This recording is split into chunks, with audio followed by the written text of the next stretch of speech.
여러분의 구독은 영상을 제작하는 데 큰 힘이 됩니다. 영상을 보시기 전에 구독과 좋아요 꼭 부탁드리겠습니다. 아울러 회원이 되시기를 원하시는 분들은 유튜브 채널 홈피 구독 옆에 있는 가입 버튼을 눌러주시기 바랍니다.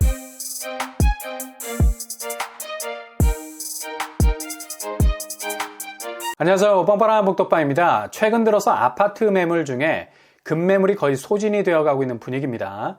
그만큼 2022년도 하락세를 그대로 누적 반영했던 급매 물건들은 가격대가 시세 대비 상당히 낮은 가격대를 붙이고 있었기 때문에 이건 볼 것도 없이 번개 같은 매수세가 달라붙을 수밖에 없는 거고요. 거의 빛의 속도로 소화가 됐다는 거죠. 그러니 기존에 초급매로 나왔던 물량이 던졌던 아파트 가격은 이렇게 단시간 안에 거래가 이루어지면서 그 다음 단계라는 가격 궤적을 그리고 있습니다. 무슨 말이냐? 이렇게 거래가 급박하게 이루어지다 보니 그동안 거의 모든 거래가 올스탑 되었던 상황에서 항복 매물, 가격을 공격적으로 던질 수밖에 없었던 거죠.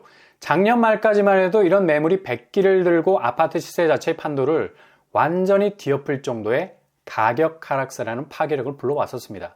근데 이런 매물들이 거의 소진이 되면서 부동산 규제 완화라는 따뜻한 봄 햇살까지 비춰주니까 이젠 본격적으로 거래가 트이기 시작했다는 인식이 매물을 내놓은 집주인들 사이에 퍼져가기 시작했죠. 그러나 이게 그냥 기대 심리로 그칠 가능성이 높은 게 급매물이 소화가 되는 스피드만큼 추가적으로 따라붙어야 하는 추격 매수가 뜸해지기 시작했다는 겁니다. 왜냐? 집주인들이 본격적인 거래로 들어가기 전에 일단 가격 체크를 한 겁니다. 이전에 급매로 팔린 가격대로는 절대로 딜을 칠 수가 없다는 얘기죠. 이렇게 거래가 서서히 트여가는 분위기 속에서 손해보고 2022년 뚝 떨어진 가격 수준에선 집을 팔 수 없다는 강한 가격 저항 심리가 발동을 하게 된 거고요. 매수자 입장에선 이거 최저가에 팔리던 가격에서 더 떨어졌으면 하는 바람이 여전히 강력한 2022년 하락장의 잔상으로 남아있어서 서로 간의 기대 심리가 대격돌을 하고 있다는 얘기예요.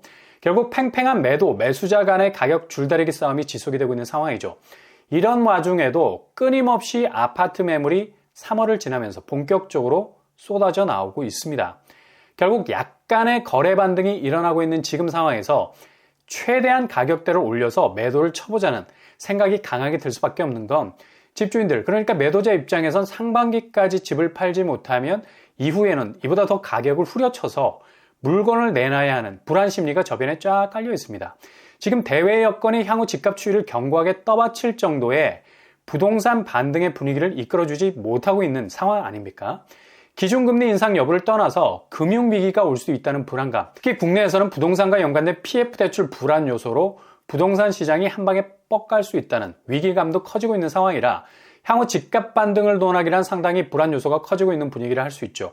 그러니 번개같이 매도를 치는 게 그래도 가격 방어라는 최후의 보루를 지키는 것이라고 판단을 하는 것 같죠. 그래서 서울 아파트 매매 물량이 증가하는 추세를 보이고 있습니다. 이게 부동산 시장이 다시 살아난다는 회복 신호로 읽어내기에는 애매합니다. 오히려 반대로 위기 신호로 볼 수 있다는 거죠. 그만큼 단시간 내에 매도를 쳐야만 자산 보존을 최대한 할 수 있다는 가격 저항선이라는 확실한 공고리를 치고 있는 방어적인 매물 증가 현상이라 볼 수 있겠습니다. 이런 사실을 그대로 반증하는 것이 바로 내놓은 매물마다 호가가 계속해서 올라간다는 사실입니다. 그냥 2022년도처럼 두 손 들고 항복하는 가격대를 던지고 퇴로를 구축하는 매물들이 아니라 가격을 제대로 받고 빠져나오겠다는 매물들이라는 얘기죠. 그만큼 이런 매물들에는 치고 빠지자는 킥앤러시, 단기 매도 성향이 강하게 잠재되어 있다는 거죠. 서울만 아니라 전국적으로도 8% 이상의 매물 증가세를 보이고 있는 추세입니다. 아무튼 물 들어올 때 최대한 노를 저어보자는 건데 이런 매도세를 더욱 강력한 드라이브 모드로 몰아갈 수 있는 건 바로 일산 부동산 규제 해제, 그리고 중도금 대출 상한선 폐지, 특례 보금자리론 등등 뭔가 규제 해제가 본격적으로 풀리기 시작하면서 호가를 올려놔도 매수세가 붙을 수 있는 환경이 최적화되어 가고 있는 분위기도 한몫하고 있다는 사실입니다. 그러나 실제로 이렇게 매물이 폭증하고 있는 상황에서도 현실적인 거래는 지지부진한 상태죠. 지난 2022년 급매로 나온 매물보다 10%가량 높은 가격으로 매물들이 치고 나오는데 아무리 내 집 장만을 위해서 골든타임을 노리는 매수자가 이렇게 급하게 올린 가격대로 집을 사려 하겠습니까? 대표적인 샘플이 바로 헬리오시티. 6억 원 이상 낮은 시점에서 거래가 이루어졌었는데 이젠 이런 거래는 눈을 씻고 봐도 찾을 수가 없죠. 그만큼 매매가를 끌어올리고 있기 때문에 84제곱이 거의 17억, 18억 선을 회복하고 있는 추세입니다. 그러니 당연히 최저가 거래 이후에 추격 매수는 부진할 수밖에 없는 거죠. 언론에선 헬리오시티 최대 거래량이라고 띄우고 있는데 절대 이런 띄우기 논리에 편성하면 안 되고요. 지난달 서울 아파트 거래량이 2,000건을 넘어서서 거래가 완전 정상화됐다는 분위기가 퍼지고 있는데 어불성설이죠. 기본 3,000건은 넘어줘야 겨우 거래 한선이거든요. 무슨 화산 폭발한 것처럼 호들갑을 떨고 있어요. 특히 4월 들어서 거래는 다시 잠기기 시작하는 분위기로 가고 있어서 지금 터져나오는 매물 증가량은 상당한 위기감을 반영한 아파트 매물들이 많다는 얘기입니다. 지금 치고 빠지지 않으면 골든타임을 놓치게 된다는 절박감이 묻어있는 거죠. 그러니 절대 구축, 특히 금매 땡기시면 땅을 치고 평생 후회할 수도 있는 일이 생길 수도 있습니다.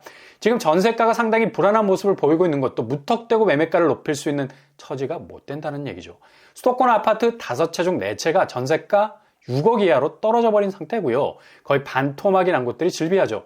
서초구가 12억으로 가장 비싼 편이고요. 강남은 10억 선, 용산 8억 선, 송파 역시 8억 선입니다.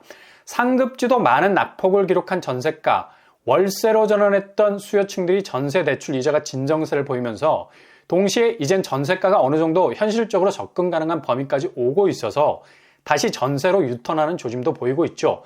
심지어 서울에선 도봉구, 노원구는 전세가가 3억 6천 수준으로 떨어지고 있습니다. 예전 같았으면 빌라로 진입할 수 있는 가격인데 은평구 같은 경우 신축 아파트도 3억 중반선에서 신축 아파트 전세로도 진입이 가능한 경우가 생기고 있다는 얘기죠. 이렇게 전세가가 급격하게 빠지는 모습도 지금 아파트 매물이 폭증하는 이유 중 하나이기도 하죠. 계속해서 반토막 나고 있는 전세가는 지금 약간의 보합을 보이고 있는 매매가를 결국에 가서는 다시 끌어내릴 추이를 보이게 될 거고요. 더 나아가 전혀 예상치 못한 곳에서 터질 수 있는 금융위기 혹은 건설위기 그리고 금리 변동 요인에 의해서 결국 집값은 생각보다 반등의 분위기를 만들어내기가 굉장히 힘들어질 겁니다.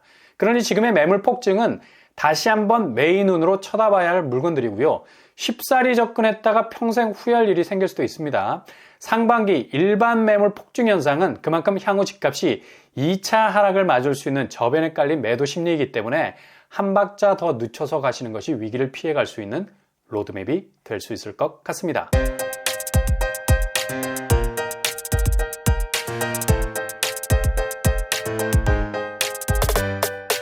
오늘의 부동산 캐릭터처 아파트 매물이 다시 폭증하기 시작했습니다. 이거 2차 하락의 전조가 충분히 될 수 있고요. 지금 몇 억씩 끌어올리는 구축을 살 수는 없는 거잖아요.